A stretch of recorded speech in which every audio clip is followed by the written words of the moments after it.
Halo guys, kembali lagi di Askia Channel. Kali ini, saya akan melanjutkan kisah dari episode yang pertama. Ketika Taisu terkena senjata rahasia Demiao, dan terluka cukup parah, ia pun tewas di pelukan Yao Guang.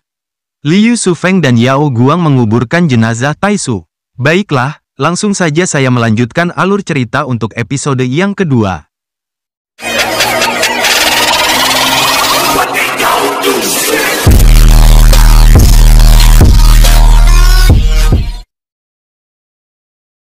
Liu Shufeng, Yao Guang, beserta para pasukannya, sedang mengawal dua buronan yang berada di dalam gerobak tahanan, menuju ke ibu kota. Untuk disidang ke pengadilan, dalam kasus kematian Menteri Zheng. Di tengah perjalanan, Kasim Lei mencegah agar Demiao dan Hakim Luqiang untuk tidak ditahan.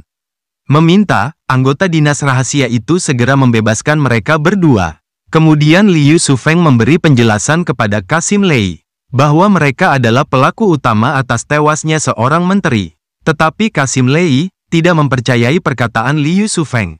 Dengan penuh percaya diri, Kasim Lei akan membebaskan mereka begitu sampai ke ibu kota. Suatu malam, pemimpin sekte yang berada di ibu kota menyampaikan pesan kepada Demiao melalui burung mainan yang ia kendalikan dari jarak jauh menggunakan ilmu sihirnya. Pemimpin sekte itu menyampaikan pesan agar Demiao bekerja sama dengan pemimpin tersebut dan menjamin keselamatan Demiao setibanya di ibu kota. Mendapat tawaran seperti itu, Demiao pun setuju untuk mengikuti perintahnya.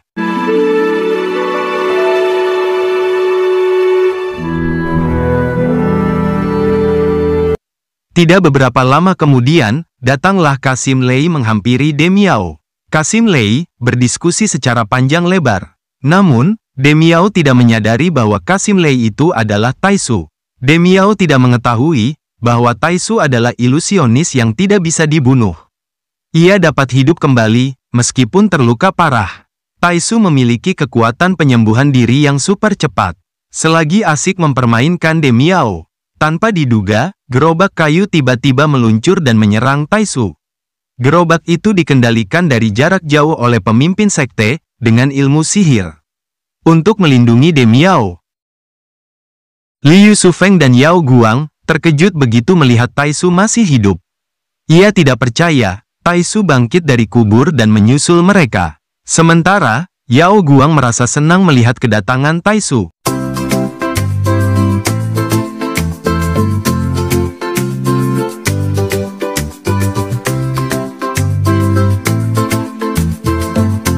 Liu Shufeng mengajak Taisu masuk ke dalam ruangan untuk membicarakan peristiwa aneh yang baru saja dialaminya. Sesampainya di ibu kota, Kasim Lei memohon kepada Liu Shufeng agar membebaskan buronan tersebut. Liu Shufeng pun menuruti keinginan Kasim Lei karena ia melihat komandan Departemen Biduk memberikan kode untuk melepaskan tahanan. Sang komandan, yang menyamar sebagai nenek tua, sengaja membebaskan buronan itu sebagai umpan untuk mengungkap aktor utama di belakang mereka. Singkat cerita, setelah melalui lika-liku persidangan yang melelahkan, disertai banyak pertentangan pro dan kontra, akhirnya, Demiao dibebaskan dari tuduhan pembunuhan Menteri Zhang. Demiao didukung Menteri Wei, sedangkan Menteri Kang tetap dengan pendiriannya, ingin menjebloskan biarawati palsu ke penjara dan dihukum sesuai undang-undang. Namun, usahanya itu sia-sia, karena hakim ketua sudah memutuskan Demiao tidak bersalah. Mendengar keputusan itu, Taisu tidak menerima. Sementara, pemimpin Departemen Biduk mengajak Taisu untuk bergabung menjadi anggota dinas rahasia tersebut, untuk membantu dalam penyelidikan kasus misterius, dan mengungkap konspirasi yang lebih besar. Pemimpin Departemen Biduk mencurigai Demiao itu hanya dimanfaatkan oleh orang yang ingin mengacaukan pemerintahan. Mendengar penjelasan itu, Taisu pun bersedia bergabung menjadi anggota dinas rahasia tersebut.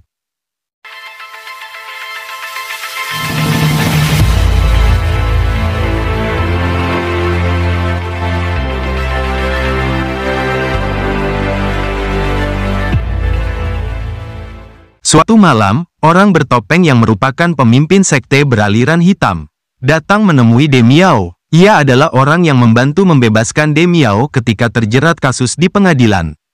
Orang bertopeng itu memberi tugas khusus kepada Demiao untuk mendekati kaisar, agar bisa menjadi orang kepercayaan penguasa dinasti Song.